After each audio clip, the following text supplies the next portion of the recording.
എബിൻ, നമുക്കറിയാം ഇപ്പോൾ മാർക്കോ കഴിഞ്ഞ കുറച്ചു കാലമായി മലയാള സിനിമയെ മറ്റു ഭാഷകളിലുടനീളം വലിയ ഒരു പേര് കേട്ട ഒരു സിനിമ തന്നെയാണ് മാർക്കോ. മാർക്കോയുടെ വിജയം വലിയ തരത്തിൽ തന്നെ ആഘോഷിക്കുകയെല്ലാം ചെയ്തിരുന്നു.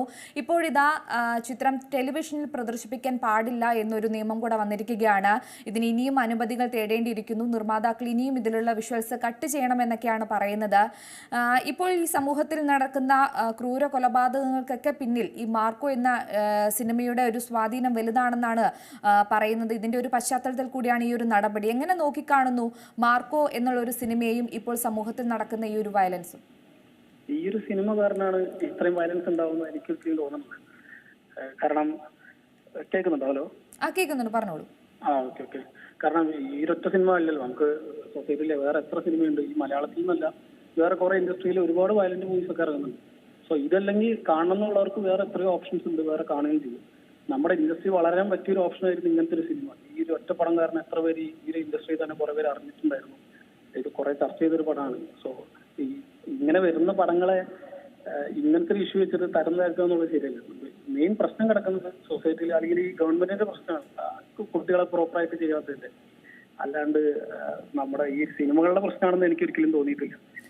ഈ സിനിമ ഇറങ്ങിയപ്പോൾ തന്നെ 18 വയസ്സിന് താഴെയുള്ള കുട്ടികൾക്ക് ഈ ഒരു പ്രദർശനാനുമതിയൊക്കെ നിഷേധിച്ചത് അണിയറ പ്രവർത്തകർ തന്നെ തുടക്കം പറഞ്ഞിരുന്നു. അതിനുശേഷം ഈ OTT-യിലേക്ക് എത്തി സിനിമ. ഇനിയിപ്പോൾ കാണാൻ ആരുമില്ല, ചുരുക്കം ചിലർ മാത്രമാണ് ഈ സിനിമ കാണാനുമുള്ളത്. അപ്പോൾ എന്തുകൊണ്ടാണ് ഈ ഒരു സിനിമയ്ക്ക് മാത്രം ഇത്രയധികം വിലക്ക് വരുന്നത്? ഈ ഏറ്റവും കൂടുതൽ വയലൻസ് രംഗങ്ങൾ അത്രയധികം നിറഞ്ഞ വന്ന ആൾക്കാർ സ്വീകരിച്ചൊരു സിനിമ ആയതുകൊണ്ടായിരിക്കുമോ? അത് വേറൊന്നും കൊണ്ടല്ലേ. ഇപ്പൊ ഓൾറെഡി ഇത്ര വലിയ പ്രശ്നം ഉണ്ടാവുമ്പോ ആരുടെ പേർക്കെങ്കിലും ഒരു പഴിചാറണ്ടേ? അതിന് വേണ്ടിയിട്ട് ഈ ഒരു പടം എടുത്തു എന്നുള്ളത് മാത്രമല്ല എനിക്ക് തോന്നിയിട്ട്. കാരണം ഇന്നലെ എല്ലാ വയലൻസ് തുടങ്ങിയിട്ട്, നമ്മുടെ നാട്ടിൽ വയലൻസ് തുടങ്ങിയിട്ട് കുറെ, ഈവൻ ഹ്യൂമാനിറ്റി എന്ന് പറയാൻ നമ്മൾ മനുഷ്യർ ജനിച്ചപ്പോൾ തന്നെ നമ്മൾ വയലന്റാണ്. അപ്പോൾ ഈ ഇപ്പൊ മാർക്കോ കണ്ടിട്ടാണ് മഹാഭാരത യുദ്ധം ഉണ്ടായി വല്ലല്ലോ. അപ്പൊ ഇതേപോലെ നമുക്ക് എത്ര റെഫറൻസ് വേണമെങ്കിൽ എടുത്തു പറയാം.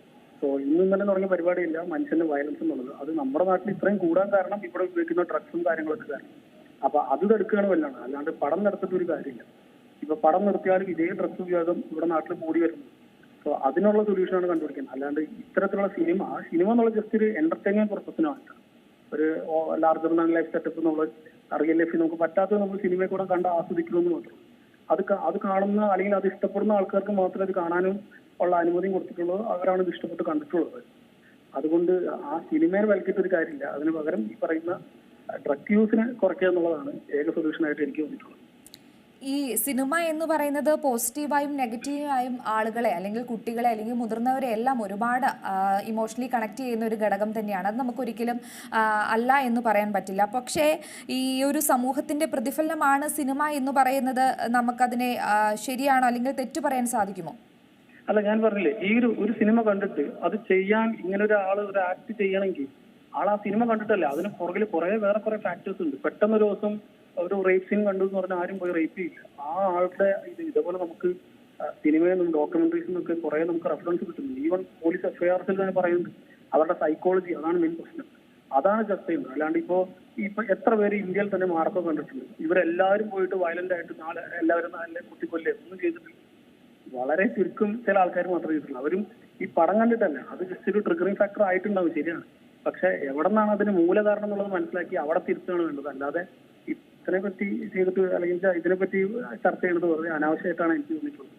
ജസ്റ്റ് എന്തിനും പേരിലെങ്കിലും ഒരു പഴിചാറുണ്ട്. അതിന് വേണ്ടിയിട്ട് ഇപ്പൊ ഇങ്ങനെ ഒരു പടം വന്നപ്പോൾ അതിന് പേർക്ക് പഴിചാരുന്നു എന്നുള്ളതാണ് എനിക്ക് തോന്നിയിട്ടുള്ളത്. ഇവന് ഈ ഒരു സിനിമ അല്ലെങ്കിൽ നമുക്കറിയാം മലയാളത്തിൽ ഇറങ്ങിയ മറ്റ് സിനിമകളുമായി കമ്പയർ ചെയ്യുമ്പോൾ ഇതിന് പെട്ടെന്ന് തന്നെ ഒരു പ്രശസ്തി ലഭിച്ചു. മറ്റു ഭാഷകളിലൊക്കെ അത്രയധികം വിജയമായി. ഹിന്ദിയിലൊക്കെ ഒരു മലയാള ചിത്രത്തിന് ലഭിക്കാവുന്നതിലപ്പുറമായിരുന്നു സ്വീകാര്യത മാർക്കോയ്ക്ക് ലഭിച്ചത്.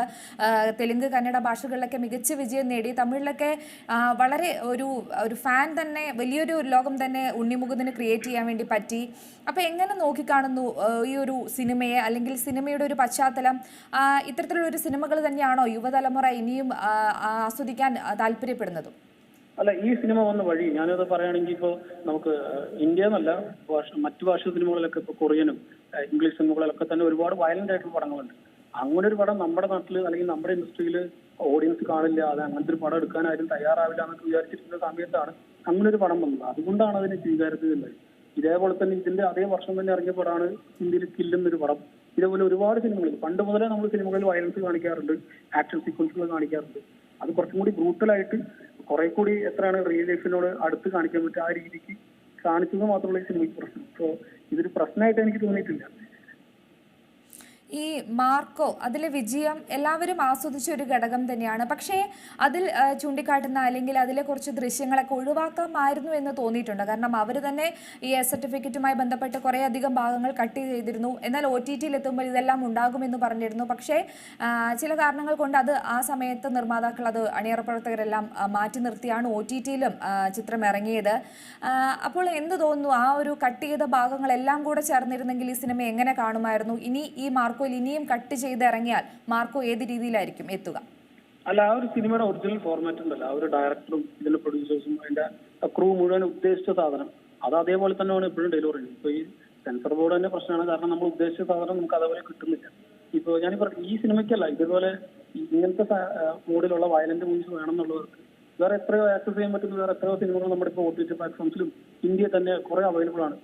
വേണമെന്നുള്ളവർ അതെടുത്ത് കാണും. അതുകൊണ്ട് ഈ സിനിമയ്ക്ക് ഒരു പ്രശ്നമായിട്ട് എനിക്ക് തോന്നിയിട്ടില്ല. ഇതിലെ കട്ട്സൊക്കെ ശരിക്കും അനാവശ്യ കട്ട്സായിട്ടാണ് തോന്നുന്നത്. സിനിമയുടെ ഒരു മൊത്തത്തിലുള്ള ആസ്വാദനത്തെ ബാധിക്കുന്ന രീതിയിലാണ് ഇതിന്റെ കട്ട്സ് ഉള്ളത്. കാരണം ഇത്രയും വയലന്റ് ആയിട്ടുള്ള ഒരു പടം, അത്രയും ആക്ഷൻ പാക്ഡ് ആയിട്ടുള്ള ഒരു പടം കാണാൻ തന്നെയാണ് പ്രേക്ഷകൻ പോകുന്നത്. അല്ലാണ്ട് അവിടെ പോയിട്ട് കരയാനോ അല്ലെങ്കിൽ അവിടെ പോയിട്ട് ഒരു ഫാമിലി സെന്റിമെന്റ്സിന് വേണ്ടിയിട്ടൊക്കെ ആ ഒരു അഡ്രിനാലിൻ റഷ് കിട്ടാൻ വേണ്ടി തന്നെയാണ് ഇത്തരത്തിലുള്ള സിനിമകൾ തെരഞ്ഞു പിടിച്ച് കാണുന്നത്. സോ അങ്ങനത്തെ സിനിമകളിൽ ഇത്തരം കട്ട് വരുന്നത് ശരിയല്ല എന്നാണ് എനിക്ക് തോന്നുന്നത്.